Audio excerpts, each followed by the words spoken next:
My name is Maisie Wright, and I'm a 27-year-old sergeant in the U.S. Army Special Forces. I've survived ambushes in Afghanistan and covert operations in places you've never even heard of. But when I came home to care for my sick mother, I never imagined that home could be more dangerous than a war zone. I can still feel the cold steel of the blade tearing through my flesh. Not once, but 8 times. As my blood pooled on the filthy floor, I didn't see an enemy. I saw the familiar face of my stepbrother, Ethan. His eyes lit with hatred, and I heard my stepfather's voice in my head. His words from just hours before. "She doesn't respect us, son. Teach her a lesson." They thought those 8 wounds would silence me forever.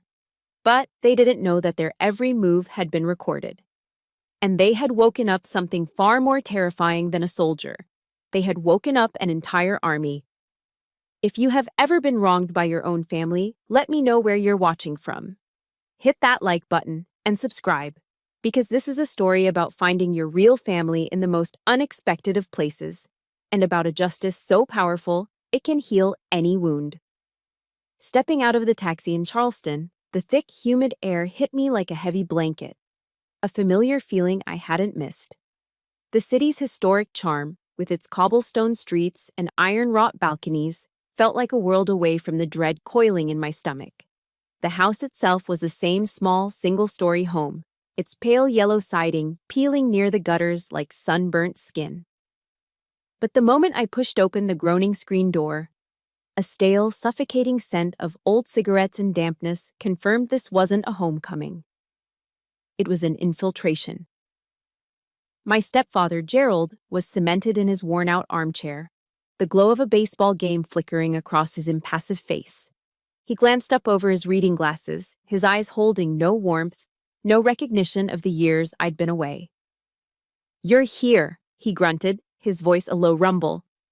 It was an observation, not a welcome, as if noting the arrival of an unwanted package. "Bag in the corner. Don't clutter the place." From the couch, a mocking laugh cut through the air.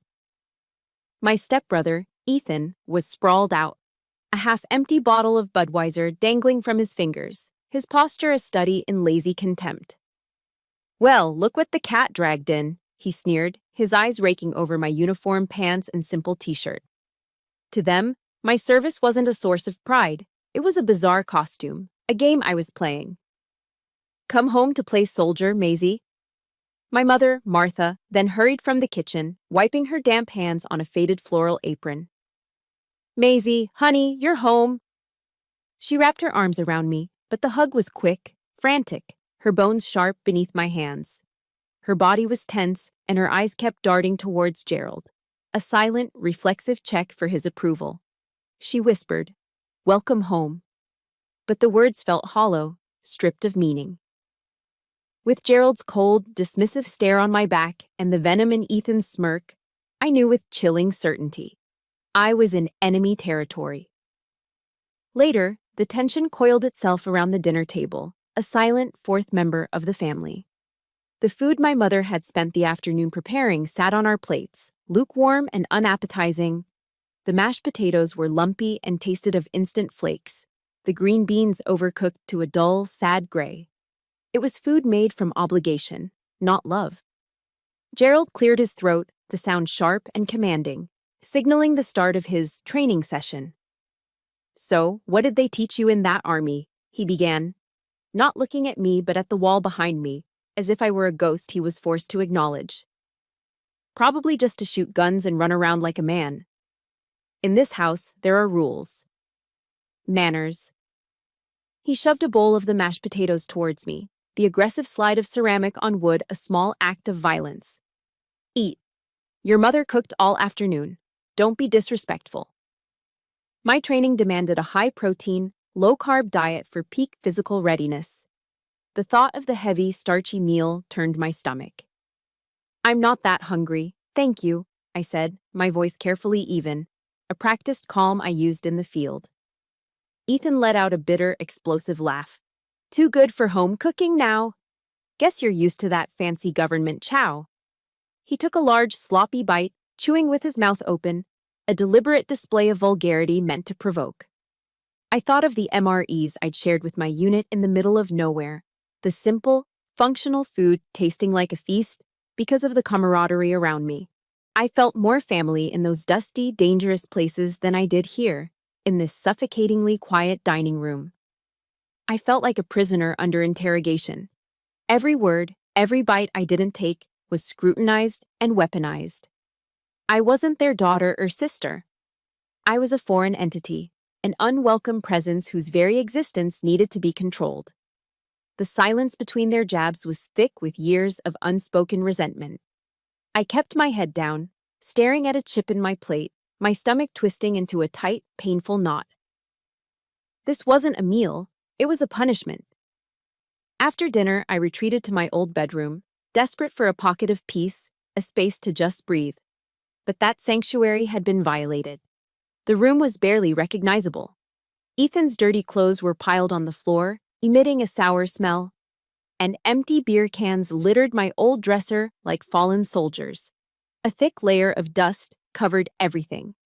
My personal space had been colonized. As I cleared a spot for my duffel bag, I noticed my nightstand drawer was slightly ajar. I pulled it open. My old journals, a few photos, they had all been rummaged through. A small framed picture of my biological father, the only one I owned, was lying face down. A cold, quiet fury, different from any combat rage I'd ever felt, rose in my chest. It was a violation that felt deeper than a physical blow. I walked back out to the living room, where the TV was blaring a loud, obnoxious sitcom. "Someone was in my room," I said, my voice dangerously calm. "In my things." Gerald didn't even look at me.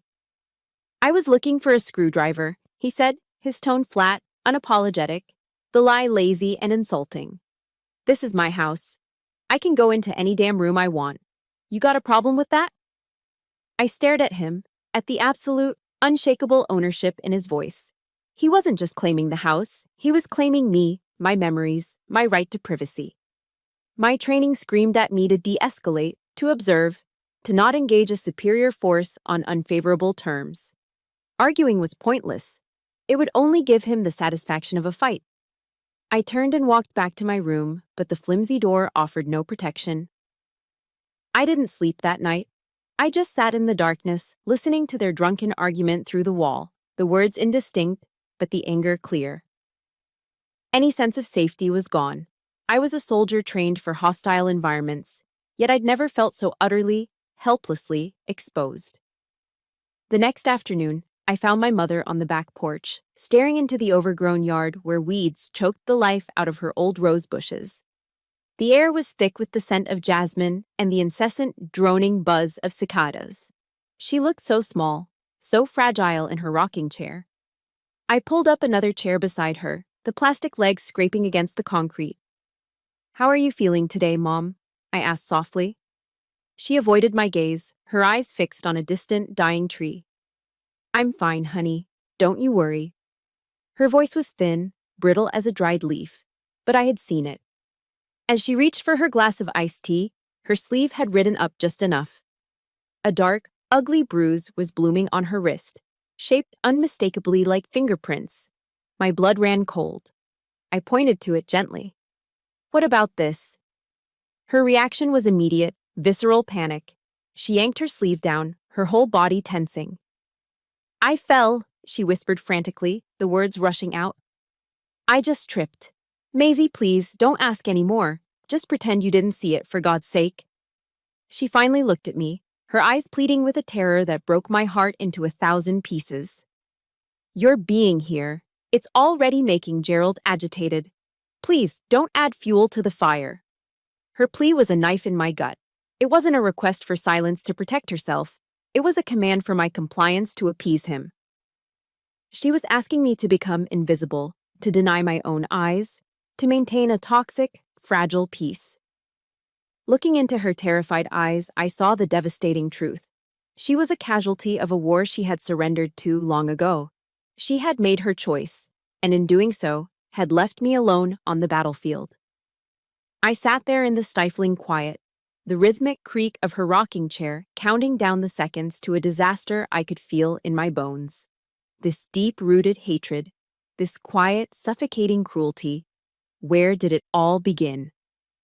The question echoed in the oppressive darkness of my room, a ghost haunting the space between heartbeats. Where did it all begin? My mind, a trained instrument designed to analyze threats and trace their origins, didn't have to search far. It flew back through the years, landing with a sickening thud on one specific day. A day that was supposed to be about gratitude and family. A Thanksgiving, several years ago. I remember the feeling as I drove home that year. It was my first visit after completing the grueling Special Forces qualification course, the infamous Q course. The Green Beret, a symbol of honor earned through sweat, grit, and sheer willpower, was packed carefully in its case. I wore my Army service uniform, the dark blue jacket and crisp trousers pressed to perfection, the polished brass on my chest gleaming. Every inch of it felt like a testament to the person I had become. I was buzzing with a quiet, profound pride, a hope so bright it felt naive in retrospect. I finally had something to show them, something undeniable. I thought, this time, it will be different. This time, they'll see me. In the trunk of my car were gifts, bought with my first real paycheck as a sergeant. A beautiful, handcrafted leather wallet for Gerald. A soft cashmere scarf for my mother in her favorite shade of blue. A brand new PlayStation for Ethan, something he'd been complaining about wanting for months. They weren't just things, they were peace offerings. An attempt to bridge a gap I didn't fully understand but desperately wanted to close. I walked through that same front door, my posture straight, my heart full, hoping for a hug, for a simple, "I'm proud of you." What I received, however, was a meticulously set trap. The house was already crowded, the air was thick with the rich smell of roasting turkey and pumpkin spice, the roar of a football game blasting from the TV. I saw immediately that Ethan had invited a loud, boisterous group of his friends. He'd recently been fired from a warehouse job, something about an argument with his manager. And I could already see the familiar storm clouds of resentment brewing in his eyes. He saw my uniform, my success, as a personal insult to his failure. The ambush came just as everyone sat down to eat. The table was laden with food, a classic American Thanksgiving spread. Ethan, holding a beer, stood up and tapped his bottle with a fork, a smirk playing on his lips. "Hey everyone, can I have your attention?" he announced, his voice slurring slightly. "I'd like to propose a toast." A few of his friends whooped and hollered. To my stepsister Maisie, the family's very own hero. The word was drenched in sarcasm. The one who ran off to play soldier while I had to stay here and hold down the fort, taking care of everything. It was a blatant lie. He'd never held down anything but the couch. He launched into a fabricated story about how I was ungrateful, how I'd joined the army just to run away from my responsibilities. His friends, already several beers in, roared with laughter, hooting and egging him on. I sat there, frozen, the starched collar of my uniform suddenly feeling like it was choking me.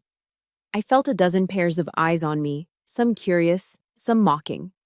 I tried to speak, to defend myself, but my throat was tight. That's when Gerald delivered the killing blow. He rose slowly from his chair at the head of the table, placing a heavy paternal hand on Ethan's shoulder in a clear gesture of alliance. "The boy's right," he said, his voice carrying over the chatter, silencing the room. He surveyed the guests, a self-satisfied patriarch. "Men build the house and women make the home. This one," he said, gesturing at me with a dismissive flick of his hand, "she'd rather go off and build who knows what." Then he turned his full attention to me. His eyes cold and filled with a deep, unsettling contempt, raked over my uniform, my very being. "You look at yourself in that thing," he spat, his voice low and dripping with scorn. "You're not quite a woman, and you're not quite a man. You're an embarrassment to this family." The words struck me with the force of a physical slap. The air was sucked out of the room. For a heart-stopping second, there was dead silence. And then, it started. A snicker from one of Ethan's friends. A quiet giggle from a cousin. Soon, the silence broke, and the room was filled with the quiet, cruel sound of muffled laughter. My face burned with a humiliation so hot and absolute it felt like it would melt my skin. Tears welled in my eyes, but I refused to let them fall. I just stood there, a statue in a uniform that suddenly felt like a fool's costume, my greatest achievement twisted into a public spectacle of shame. If you have ever had your biggest accomplishment, the thing you were most proud of, thrown back in your face by someone who was supposed to support you, hit that like button and comment, "I stand with Maisie," below. Let's show them what real support looks like. Later that night, long after the guests had left and the fake laughter had faded, I saw the gifts. They were in a corner by the back door, piled on top of a trash can, unopened. The pretty wrapping paper was still intact. The bows I'd so carefully tied, still perfect. They hadn't even bothered. The final insult came when I walked into the kitchen. Ethan was there, showing off for my mother. He had taken my green beret, my sacred, hard-won green beret, and was wearing it on his head at a jaunty, idiotic angle, prancing around the kitchen like a clown. And my mother. She was just standing there, a weak, tired smile on her face, the way someone smiles at a misbehaving child they're too exhausted to correct. A surge of pure, cold rage went through me. I stalked across the room and snatched the beret from his head. It was more than a hat, it was a symbol of every mile I'd run, every obstacle I'd overcome, every brother in arms I had sworn to protect. He shoved me back, hard. "Who the hell do you think you are?" he snarled, his face inches from mine, his breath sour with beer. "In this house, you're nothing." That memory, seared into my brain, played back in the darkness of my room now. It provided the answer to my question. The hatred wasn't new. It had been there all along, a festering wound deep in the foundation of this family. My return, my very presence, hadn't caused it. It had just given them a reason to finally let it bleed. The walls of that house were closing in. Every passing hour spent under Gerald's scrutinizing gaze and Ethan's simmering hostility was a fresh assault on my senses.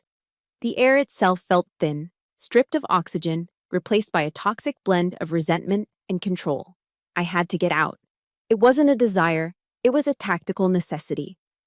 My training had taught me to recognize an untenable position, and this house, my childhood home, had become just that. I grabbed my car keys, needing no other excuse than the preservation of my own sanity. I drove into the heart of historic Charleston, letting the familiar grid of streets guide me toward the sea. I parked and began to walk, my boots making a solid, reassuring sound on the uneven cobblestones of the old streets. The city was a living postcard, with its pastel-colored houses standing shoulder to shoulder, their ornate, iron-wrought balconies draped in cascades of bougainvillea. I breathed in deeply, pulling the salty, briny air from the harbor deep into my lungs, trying to flush out the stale, suffocating atmosphere of the house. The cry of the gulls and the distant horn of a ship were a symphony of freedom, a soundscape that began to slowly drown out the echo of their cutting words. On a whim, I stopped at a small corner store and bought a large sweet tea, the plastic cup sweating instantly in the humid afternoon. At home, Gerald had declared it unhealthy sugar water, another small, pointless restriction designed to exert control. But out here, under the wide-open Carolina sky, the icy, syrupy sweetness tasted like a small, private victory. It was a minor act of rebellion, a quiet declaration that I was still my own person. I savored each sip, feeling the cold liquid wash away some of the tension, granting me a precious, fleeting moment of peace. I found myself on King Street, the city's bustling main artery of shops and cafes.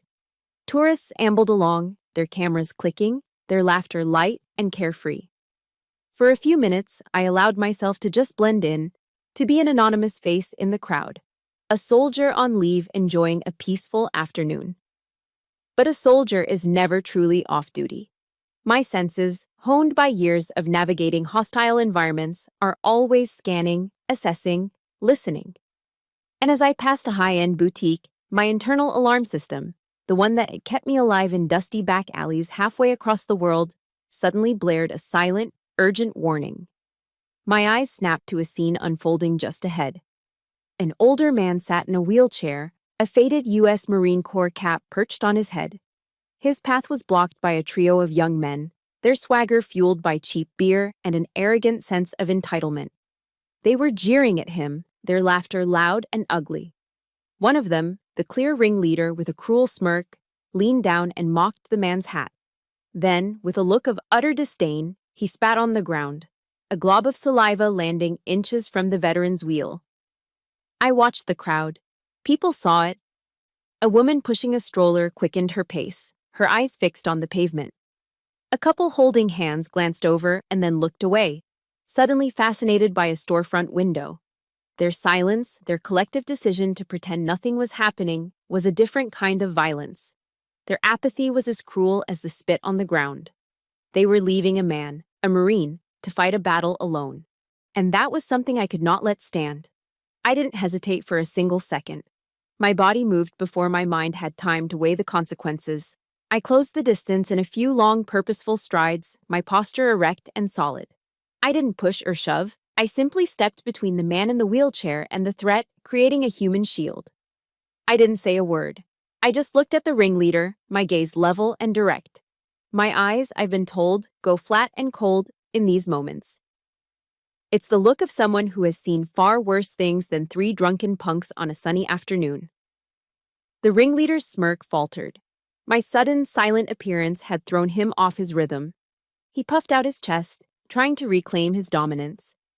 "Move it, bitch!" he snarled, the insult lacking any real conviction. I kept my voice low, even, and stripped of all emotion.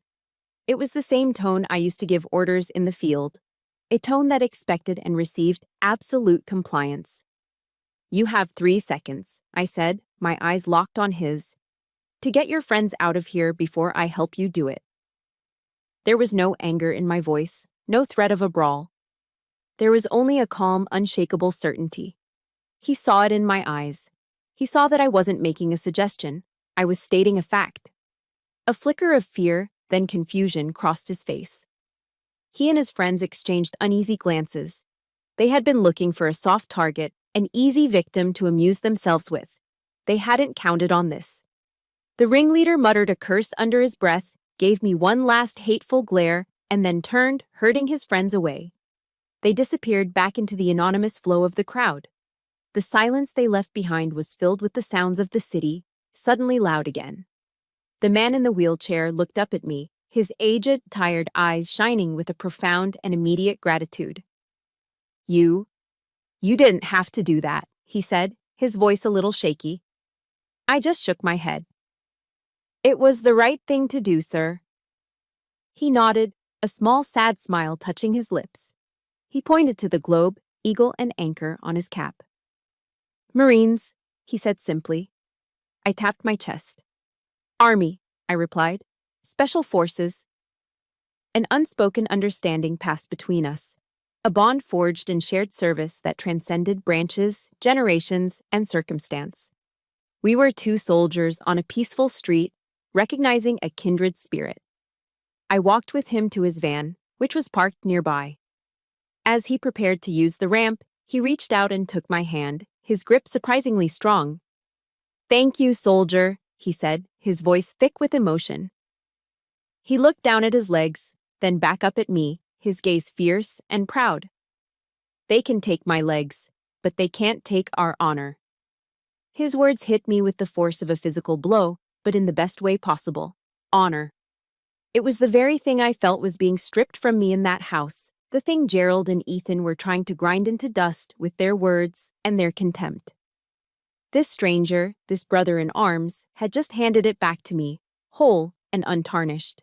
He saw me, not as a freak or an embarrassment, but as a soldier, as an equal. I left him with a nod and a semper fi, a sign of respect he returned with a quiet, "Hoo-ah." I walked back to my car feeling stronger, taller, my purpose reaffirmed. His words had been a shield, reminding me of who I was and what I stood for. The feeling of empowerment carried me all the way home. But as I pulled into the driveway, my heart sank. The shield. Robert's words had given me began to crack. Ethan was sitting on the porch steps, waiting. A half-empty bottle of whiskey was planted between his feet, and as he looked up at me, his eyes were cold and dark, promising a night that would be anything but peaceful. The moment I stepped back inside, the fragile shield of honor Robert's words had given me shattered into a million pieces. The house was frighteningly silent. Not peaceful, but the heavy, loaded silence of a battlefield after the shooting has stopped. The air was thick with unspoken judgment. In the dining room, the table was cleared. 3 plates, 3 sets of silverware, all washed, dried, and put away. A ghost of a meal that I was never a part of. I walked into the kitchen, a knot of dread tightening in my stomach. On the stove, a pot of leftover mashed potatoes sat cold and congealed. A few scraps of roast beef were left on a plate, covered carelessly with plastic wrap. My punishment for the crime of defending a fellow veteran, for the crime of existing outside their control, was this: exclusion. The most ancient and cruelest of weapons. They had made me invisible, erased me from the evening, from the family. A gnawing hunger clawed at me, but it wasn't for food. It was the desperate, aching hunger of a soul that has been utterly and completely abandoned. Gerald emerged from the living room, his face a mask of cold indifference. He didn't raise his voice. He didn't have to. His tone was as chilling as the food on the stove. "You chose to wander the streets instead of having dinner with your family," he stated, as if reading from a verdict. "Now you can fend for yourself." Through the doorway, I could see my mother hovering, her silhouette a study in fear. She wouldn't meet my eyes. She had chosen her side, or rather, fear had chosen it for her. I turned without a word and went to my room, closing the door behind me. The silence in here was different. It was my own. But it offered no comfort. The emotional shrapnel from the evening's encounters began to do its work. The stress, the anger, the profound sense of betrayal, it all converged into a familiar, fiery pain in my stomach. It was a chronic condition, a physical scar from the high-stress deployments, a constant reminder of the price of my service. I doubled over on the edge of the bed, clenching my jaw against the sharp, stabbing cramps. I had no medicine here, not even a glass of warm water. I was alone, trapped in the dark, fighting a war on the inside. From the living room, I could hear the canned laughter of a sitcom on the TV, punctuated by the sounds of Gerald and Ethan arguing over a football game. Their casual, oblivious existence just a few feet away was a form of torture. Their indifference was more painful than any physical blow. I felt like a wounded soldier, bleeding out on the home front with no medic in sight. It was in that moment, at the absolute bottom of my despair, that I heard it. A soft, hesitant knock on my window. For a second, I thought I was imagining it. I held my breath, listening. There it was again, gentle but insistent. I peeled myself off the bed, my stomach muscles screaming in protest, and moved to the window that faced the side yard. Peering through the blinds, I saw a familiar figure standing in the dim glow of the porch light. It was Robert Hayes. My mind raced. How did he find me? Why is he here? I opened the window just a crack, the cool night air a relief on my flushed face. He didn't try to explain much, but he didn't need to. His eyes, full of a quiet, profound understanding, said it all. "I got to thinking after I got home," he said, his voice a low, respectful murmur. "Figured your good deed today might have caused you some trouble on your end." He wasn't prying. He wasn't asking for details. He was just a soldier who knew that no good deed goes unpunished, especially in a war zone. And he had correctly identified my home as exactly that. In his hands, he held a large insulated thermos.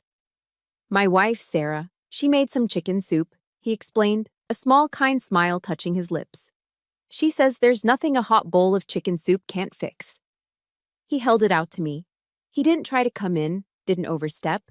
He simply offered his gift through the open window, a gesture of profound respect for my space, my privacy. I took the heavy thermos, my fingers numb. "Thank you," I managed to whisper, the words feeling inadequate. He just gave a slight nod, a silent acknowledgement, and then retreated back into the darkness, leaving me as quietly as he had arrived. I closed the window and leaned against the wall, the warmth of the thermos seeping into my hands. I unscrewed the lid, and a cloud of fragrant steam billowed out, filling the cold, sterile room with the rich, comforting aroma of chicken, vegetables, and herbs. It smelled of care. It smelled of home, a real home. I didn't bother with a bowl. I sat on the floor in the dark, the thermos cradled in my lap, and drank the soup directly from the lid. It was hot and rich and nourishing, and with each sip, I felt the tight, angry knot in my stomach begin to loosen. And then, the tears came. They slid down my cheeks, hot and silent, dripping into the soup. They weren't tears of self-pity or of pain. They were tears of overwhelming, heartbreaking gratitude, tears of relief.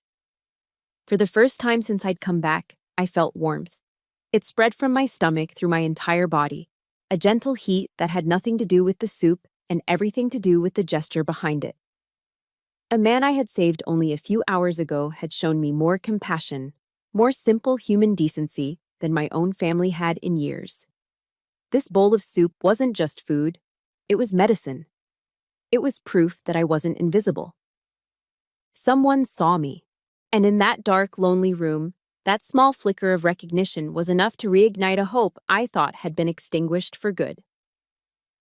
In the days following the incident with Robert Hayes, a strange and unsettling calm fell over the house. It was the kind of quiet I knew from the field, the eerie silence that descends on a valley right before an ambush. Gerald and Ethan treated me with a new kind of weapon, complete and utter indifference. They didn't speak to me, didn't look at me. They simply moved around me as if I were a piece of furniture they'd grown tired of. And I found, to my own surprise, that their silence was a relief. It was far more bearable than the constant barrage of insults and contempt. This fragile truce allowed me to focus on my mother. We fell into a gentle routine. I would read to her in the afternoons from old novels, her eyes closing as she listened to the rise and fall of my voice. We took slow, shuffling walks in the small backyard, her arm linked through mine, her steps unsteady but determined. In those brief, sun-drenched moments, surrounded by the scent of her rose bushes, I could almost fool myself. I could almost believe that we were a normal family, that the monster under the roof had gone to sleep. A foolish, desperate part of me began to hope. Maybe they've realized how far they went. Maybe things can change. But a good soldier never trusts the quiet. A good soldier knows that the most dangerous enemy is the one you can't see. The storm was not over. It was just gathering strength. The storm broke on a Tuesday afternoon, and it arrived in the form of a summons. Gerald called me into the living room, his face arranged into an expression of theatrical gravity. He was a terrible actor. I saw the calculated performance for what it was, a prelude to an attack. "Sit down, Maisie," he said, gesturing to the armchair opposite him. I remained standing. He sighed as if burdened by a great weight. "It's about Ethan." He launched into a carefully rehearsed story, apparently a small landscaping business Ethan had tried to start a year ago and abandoned after 2 weeks, had left behind some serious debts. Ethan, being Ethan, had ignored the letters and calls. Now, the people he owed money to were done being patient. "These aren't nice people, Maisie," Gerald said, leaning forward, his voice dropping to a conspiratorial whisper. "If he doesn't pay up, they're going to come looking for him. You know how these things go." Then he named a number. It was a staggering amount, a figure so large it made the air in my lungs feel thin. I did a quick, cold calculation. The number he'd just named was nearly half of my entire savings, the money I had painstakingly accumulated from mission after mission, the combat pay I'd earned in the deserts of Afghanistan and the jungles of God knows where. It was my blood money, my ticket to a future, to a life of my own, far away from this house. I stared at him, my face unreadable, my heart hammering against my ribs. I knew Ethan. He was a black hole of irresponsibility, a gambler who chased losses with bigger bets.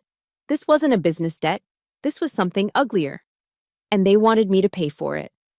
"No," I said. The word was quiet, but it landed in the silent room with the force of a grenade. Gerald's mask of concern didn't slip, but his eyes hardened. This was the part of the negotiation he'd been waiting for. He leaned back, ready to deploy his heavy artillery, emotional blackmail. "Maisie, Maisie," he sighed, shaking his head with mock sadness. "This is what family is for. We help each other. You've been away, serving your country, making good money. Your brother, he's had a rough time. He's in trouble. Are you really going to turn your back on him? On your own family? He let the words hang in the air before delivering the next volley. Think about your mother. She doesn't know the details, of course, I've protected her from that. But if she found out her son was in danger, that his own sister refused to help him, the stress, the disappointment, it would crush her. Do you really want to put her through that? Do you want to be responsible if her heart gives out? Every word was a precision strike, aimed at the weakest points in my armor, my sense of duty, my loyalty, my love for my mother. He was twisting my own values into weapons to be used against me. He was trying to make my refusal to enable a grown man's destructive behavior into an act of cruel, selfish, matricidal negligence. I could feel the walls of his trap closing in, the air growing thick with guilt and obligation. But I held my ground. The soldier in me took over. I analyzed his tactics, his strategy. I saw the weakness in his position. He was relying on a version of me that no longer existed, the little girl who was desperate for his approval. My money is not for Ethan's mistakes, I said, my voice as steady as my gaze. That's when the performance ended.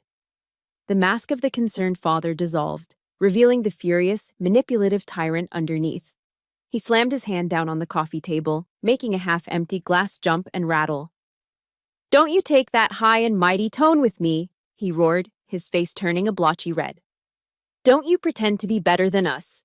The day you enlisted, the only reason Ethan didn't go to jail for his gambling debts was because I paid them off. I kept it from your mother to protect her. You got to run away, to play dress-up and live your life, while he had to stay here. You owe him. You owe this family." The lie was so breathtakingly audacious that, for a moment, I was speechless. I knew for a fact it wasn't true. I knew Gerald had never given Ethan a dime he didn't have to. The accusation was absurd, a desperate, pathetic attempt to rewrite history to fit his narrative.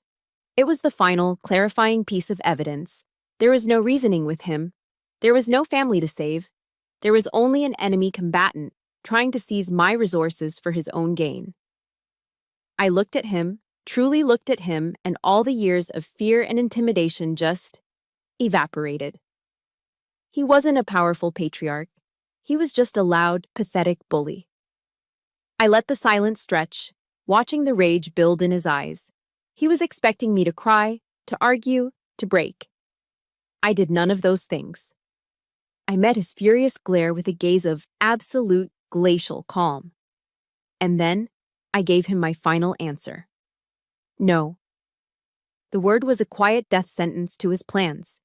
It was an act of rebellion, a declaration of independence, and the drawing of a line in the sand that I knew I could never undraw. In that one single syllable, I had sealed my fate in this house. The single word "no" hung in the air, a declaration of war. The battle lines had been drawn. In that moment, standing in the suffocating silence of the living room, every ounce of my training kicked in. The situation had escalated beyond negotiation. The objective was no longer to coexist, it was to extract. I didn't wait for a response. I turned on my heel and walked back upstairs, my movements economical and precise. The anger that had been simmering inside me for days had vanished, replaced by something far more effective. A cold, clear, tactical resolve. I pulled my duffel bag from the closet and began to pack, my hands moving with practiced efficiency. T-shirts, socks, fatigues, essentials only. Leave the rest behind. Travel light. Move fast. My first thought was my mother. I couldn't leave her here. I found her in her bedroom, sitting on the edge of her bed, looking small and fragile. "Mom," I said, my voice low and urgent, "we have to go. Now. Pack a bag." She looked up at me, her eyes wide with a familiar, paralyzing fear. "Go? Go where, Maisie? What are you talking about?" "Anywhere but here," I insisted. "It's not safe. Please, just pack what you need. We can figure out the rest later." She just shook her head, a gesture of absolute, heartbreaking finality. "I'm not going anywhere," she whispered, twisting the fabric of her housecoat in her hands. "This is my home, Maisie. It's my home." I looked at her, truly looked at her, and I saw the truth. She wasn't just afraid of Gerald. She was a prisoner of the life he had built around her, and she had long ago accepted the terms of her surrender. Trying to rescue someone who doesn't want to be saved is a fool's mission. I knew then that I could only save myself. "Okay, Mom," I said softly, the words tasting like ash in my mouth. "I love you." I backed out of the room, closing the door on my final attempt at a rescue. Back in my room, I pulled out my phone, my fingers flying across the screen. I sent a text to the only ally I had in this city, Robert Hayes. My message was short, stripped down to the bare essentials, just like a field report. "Need to get out of here. Know anywhere safe?" As I was zipping my bag, forcing the last of my gear inside, their voices drifted up from the living room, seeping through the cheap wood of my bedroom door. I froze. My training taught me to gather intelligence at every opportunity. I crept to the door, my breath held tight in my chest, and pressed my ear against it. It was Ethan first, his voice a low, guttural growl, thick with whiskey and rage. "She said no. Can you believe that? The bitch really said no. Who the hell does she think she is?" Then came Gerald's reply. His voice wasn't loud like Ethan's. It was worse. It was calm, measured, and laced with a serpentine poison that made the hair on my arms stand up. "She doesn't see us as family anymore, son," he said, the words smooth and deliberate. "She looks down on us." I was no longer a daughter in that house. I was the enemy. I was an operative listening in on the enemy's plans before an imminent attack. My heart began to hammer against my ribs, a frantic drumbeat of survival. Ethan's voice came again, raw with years of festering jealousy and resentment. "Ever since she put on that damn uniform, she's thought she was better than us. She's out there protecting some damn stranger in the street, but she won't help her own brother." There was a pause, a heavy, chilling silence that seemed to stretch for an eternity. And then Gerald spoke the words that I quoted in the beginning of my story, the words that would be burned into my memory forever. His voice dropped even lower, becoming a venomous, intimate whisper meant only for his son. "She doesn't respect us, son. Teach her a lesson." The command was so simple, so devoid of emotion, it was like he was ordering a pizza. My blood ran cold. This wasn't just angry talk anymore. This was a directive, a kill order. Another beat of silence, then Ethan's reply, and the sound of it made me want to vomit. His voice was no longer angry. It was filled with a sick, twisted glee, the sound of a predator finally being let off its leash. "I understand, Dad," he said, his tone almost cheerful. "A lesson she'll never forget." My heart stopped. My training, my instincts, every fiber of my being screamed one word: danger. This was a direct, credible threat. The mission parameters had changed. This was no longer an extraction. It was an escape. If you have ever had that cold, sinking feeling in the pit of your stomach, that primal instinct telling you that you are in real danger, hit that like button and comment, "Trust your gut" below. Because sometimes it's the only thing that can save you. I had to move. Right now, I needed to get to my car and drive. But my mind raced through my supplies. I had nothing. No water, no food for the road. The nearest 24/7 convenience store was just a few blocks away. A quick stop just to grab the essentials, and then I'd be gone. My phone buzzed in my hand, a lifeline in the suffocating darkness. It was a reply from Robert. "Come to my place, now." The door is unlocked. Relief washed over me, a tiny pinprick of light in an ocean of terror. I had a destination. I had a safe house. I took a deep, steadying breath, the way I did before breaching a door. I slung my duffel bag over my shoulder, opened my bedroom door, and stepped into the hallway. I moved with a practiced silence, my steps light on the creaking floorboards. As I reached the bottom of the stairs, I had to walk past the living room to get to the front door. I could feel their eyes on me. I didn't look at them, but I could feel the weight of their gaze, the sheer malevolence pouring out of them. They were completely silent. The TV was off. They were just sitting there in the dim light, watching me. It wasn't the look of anger anymore. It was something far, far worse. It was the calm, patient, deeply satisfied look of a pair of predators who had just watched their prey walk, knowingly and willingly, straight into the jaws of their trap. The automatic doors of the 24/7 convenience store slid open with a soft hiss, and a blast of frigid, recycled air hit my face. The transition from the humid Charleston night to the sterile, fluorescent-lit interior was jarring. The place was unnaturally bright, the aisles of candy and chips glowing under the relentless hum of the overhead lights.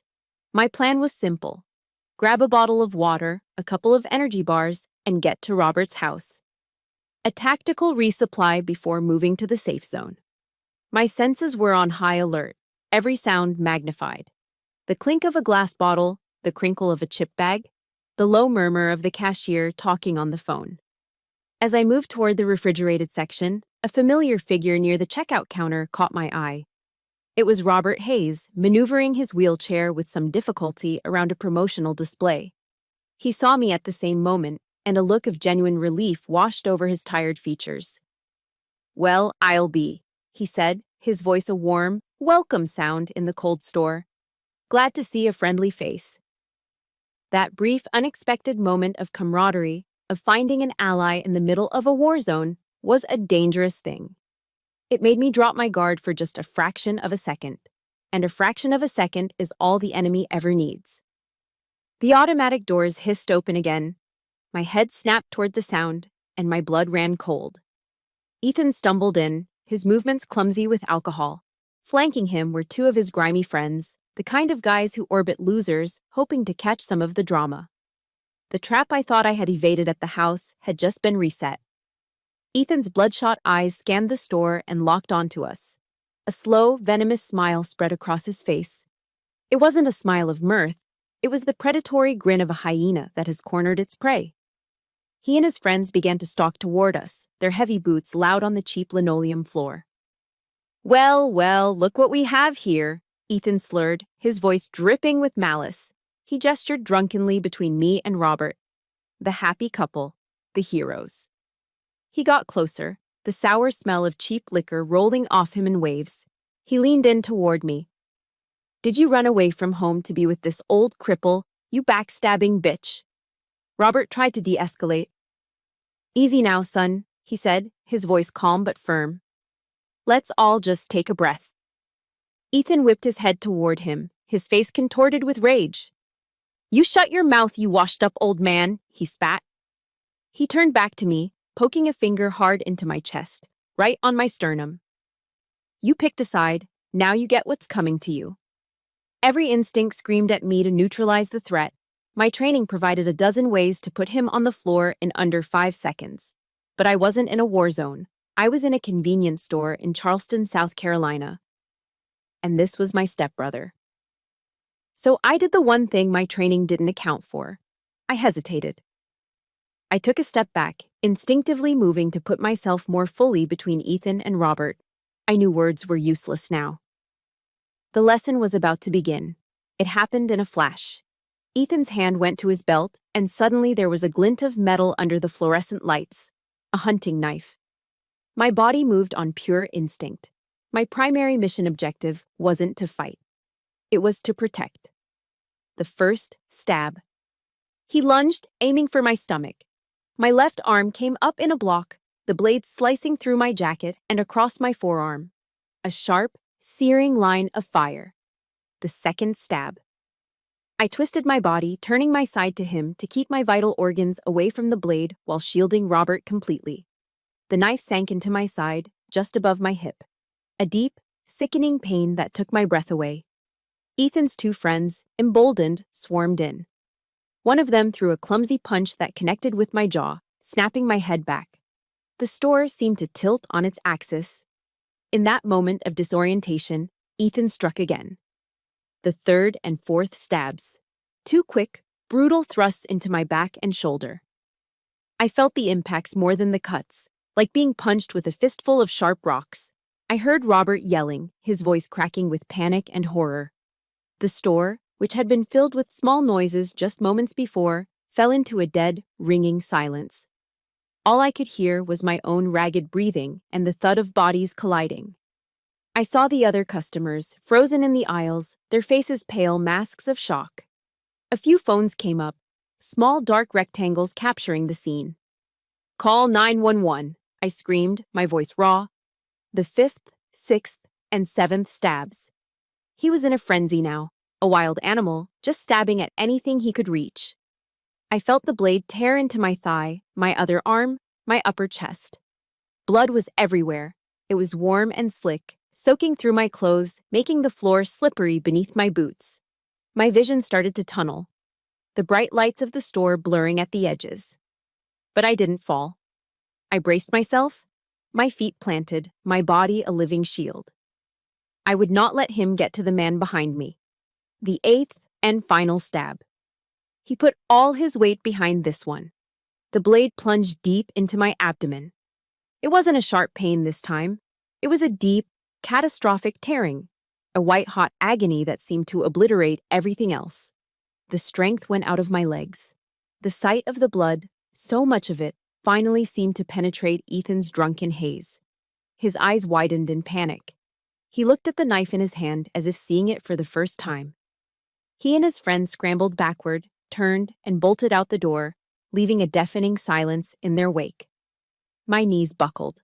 The world tilted, this time for good. I crumpled to the floor, the cold of the linoleum a shock against my skin. Robert was there instantly, his hands pressing down on my wounds, trying desperately to stem the bleeding. "Stay with me, soldier, stay with me," his voice pleaded, sounding distant and distorted, like it was coming from the end of a long tunnel. "Don't you give up!" I tried to focus on his face, but it was just a blur. My body felt strangely light, detached. From far away, I could hear the faint, rising wail of a siren. It grew louder, then softer, fading in and out. The fluorescent lights above me dimmed, shrinking into pinpricks of light against a vast, encroaching darkness. Darkness. Then fragments of light and sound, swimming in and out of focus like a badly tuned radio. I was floating in a cold, gray space, untethered from my own body. There were beeps, a rhythmic, insistent pulse that was the only anchor in the void. Voices, sharp and urgent, cut through the fog. Losing too much blood. Pressures dropping. Hearts failing. Clear. A violent electric jolt ripped through me, arching my back off a surface I couldn't feel. For a single, lucid moment, the gray fog cleared, and I saw them. The faces of my fallen brothers in arms, the ones who didn't make it home. They were standing in the mist, not sad, just waiting, their expressions calm. They were waiting for me. I felt a sense of peace, a readiness to join their ranks. But then another voice broke through, fierce and desperate, pulling me back from the edge. It was Robert's voice, echoing from the cold floor of the convenience store. "Stay with me, soldier." The rhythmic beeping of the machine, which had flatlined into a solid tone, suddenly faltered, and then began its steady pulse once more. I had survived. But my war was far from over. The next time I woke, the world was painfully real. The harsh, sterile smell of antiseptic filled my nostrils. A tangle of tubes snaked into my arms, and the steady rhythmic puffing of a ventilator was the only sound in the quiet room. An ICU. I'd been in enough field hospitals to recognize it. My first visitor was not a doctor or a nurse, it was Gerald. He stood by my bedside, his arms crossed, his face a cold, unreadable mask. There was no worry in his eyes, no flicker of concern. Only a cold, hard assessment, like a general surveying a captured enemy. I tried to speak, but my throat was raw, and only a dry croak came out. "The police have been here," he said, his voice flat and devoid of any emotion. He didn't ask how I was. He didn't acknowledge the bandages and tubes that held my body together. He just delivered his report. I told them what happened, how you started the fight, how you went after Ethan, and he had to defend himself. The words didn't register at first. I was still weak, my mind clouded by a fog of painkillers. "Your mother confirmed it," he added, the final brutal twist of the knife. My eyes darted to the doorway. My mother, Martha, was standing there, her face streaked with tears, her body trembling. She was wringing her hands, unable to look at me, her gaze fixed on a spot on the floor. Her silence was a confession. Her tears were not for me, they were for her own cowardice.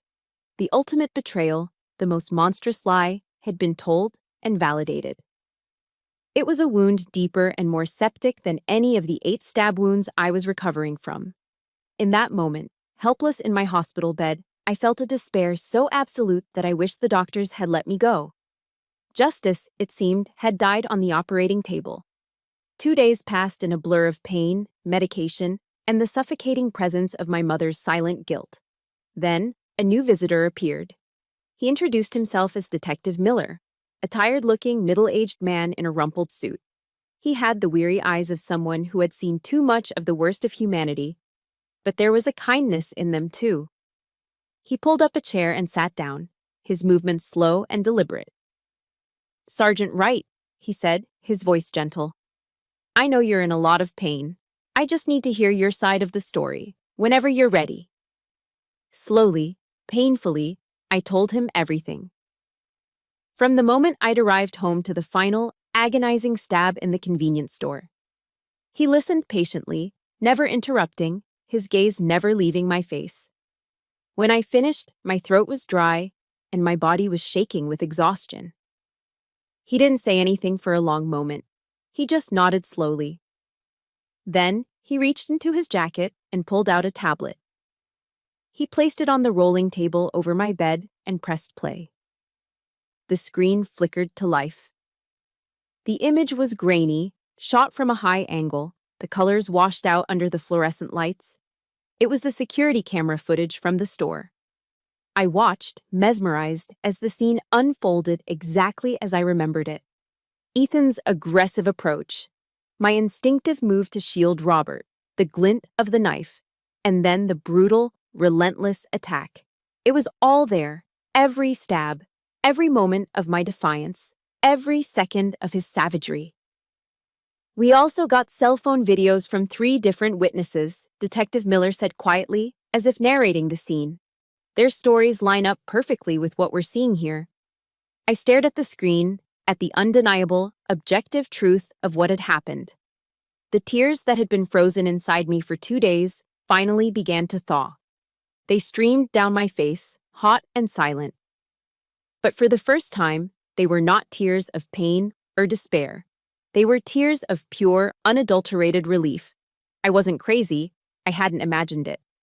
The truth had a witness. Detective Miller let the video play out. "Ethan Mitchell is in the wind," he continued, his voice hardening slightly. "He ran. But with this," he said, tapping the screen, "he won't be running for long. We've issued a statewide APB for his arrest." He reached into his bag again and placed a small plastic CD case on the table. "This is a copy for your records," he said. He stood up, preparing to leave, but then paused at the door. "Oh, and one more thing." He turned back to look at me, his expression all business. "We notified your unit, Sergeant. It's procedure." That last sentence, delivered as a simple, bureaucratic formality, was the one that changed everything. It was a single, procedural domino that, in falling, would trigger a chain reaction they could never have anticipated. With that one sentence, Gerald and Ethan's private little war against me was about to go public. They didn't know it yet, but they had just awakened the army I belonged to.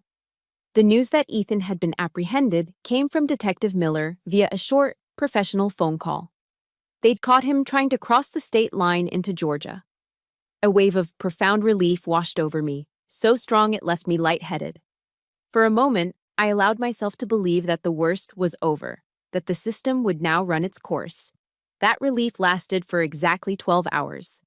The next call informed me that Ethan was out. Gerald had posted bail. Just like that, with a signature and a check, my attacker was free to walk the streets. The fragile sense of safety I'd begun to feel shattered. A cold, bitter rage filled the void, followed by a crushing sense of helplessness. Money. It seemed to be the one weapon against which I had no defense. Lying there in my hospital bed, tethered to machines, I had never felt smaller or more alone.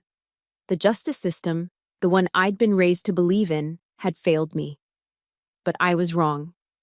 The system had another, older branch, one that operated on a different code of ethics. The next morning, the entire atmosphere of my hospital floor changed. It started when two soldiers in immaculate Army service uniforms appeared outside my door. They didn't enter. They simply took up positions on either side of the doorway, standing at a relaxed parade rest. They were a silent, formidable presence that made nurses and doctors alike alter their paths, their voices dropping to respectful whispers. I was no longer just a patient. I was under guard. A few minutes later, a tall, powerfully built man with a ramrod-straight posture and the unmistakable aura of command stepped into my room. On the collar of his uniform, 3 silver stars glittered under the harsh hospital lights. Lieutenant General Miller, from the United States Special Operations Command, SOCOM. He wasn't a bureaucrat or a politician, he was a warrior. And he had come not as an official, but as my commanding officer. He pulled the visitor's chair close to my bed and sat down.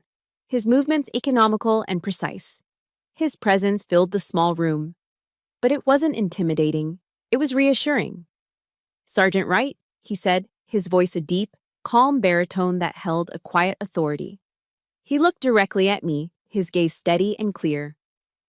"We've seen the video." He paused, letting the words sink in. "You acted in accordance with the highest traditions of a Green Beret. You protected an innocent, even when off-duty, at great personal risk. You did us proud." Tears sprang to my eyes, hot and sudden. To hear those words, from this man, was a validation so profound it almost hurt. It was the recognition I had craved from my own family, a recognition they had twisted into a joke.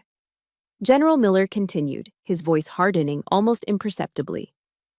"An attack on one of our soldiers is an attack on all of us. Your stepfather's family may have money, Sergeant, but we have something else. We have honor." He leaned forward slightly, his gaze intensifying. "From this moment forward, you are not alone in this fight. The United States Army is standing with you." Before he left, he reached into his pocket and placed a heavy, ornate coin on my bedside table. It was his challenge coin, the SOCOM insignia embossed on the burnished metal. In our world, receiving a commander's coin is a sign of profound respect, a tangible symbol that you are part of the tribe, part of a family bound not by blood, but by a shared oath and sacrifice. I picked it up, the cool, solid weight of it a comfort in my palm. It was a promise, it was a shield. The general's visit was a quiet earthquake, and the aftershock spread with astonishing speed. News of what happened to a Green Beret on American soil at the hands of her own family, and the subsequent visit from a 3-star general, rippled through the military and veteran communities like wildfire. The story was no longer about a domestic dispute, it was about honor. A few days later, I was strong enough to sit up in the chair by the window. The nurse had just left when I noticed a gathering on the hospital lawn below. At first, it was just a few people, then a few more. Within an hour, there were at least 50 of them. They were veterans. I saw the leather jackets of the Marines, the windbreakers of the Navy, the field jackets of the Army, and the blue of the Air Force. Robert Hayes was there, front and center in his wheelchair, his Marine Corps cap held proudly in his lap. They weren't protesting. They weren't holding signs or shouting slogans. They were just standing. A silent, disciplined, unmovable formation. An army of honor, standing a quiet vigil for one of their own. They stood there for hours, a silent, powerful testament to a code that Gerald and Ethan could never comprehend. You do not leave your wounded behind. Reporters started to arrive, their cameras and microphones held at a respectful distance. The story was officially out. It was on the local news, then the national blogs. The quiet giant of the American military community had been awakened. Gerald and Ethan had wanted to teach me a lesson, to put me in my place and remind me that I was nothing. But in their arrogant, petty cruelty, they had forgotten one crucial detail. They may have thought they were fighting one lone, broken soldier. They had no idea they had just picked a fight with the entire United States Armed Forces. The day of the verdict, the courtroom was packed to the rafters, a silent, tense sea of opposing forces. On one side, my side, the gallery was a solid wall of dress uniforms and proud, stoic faces.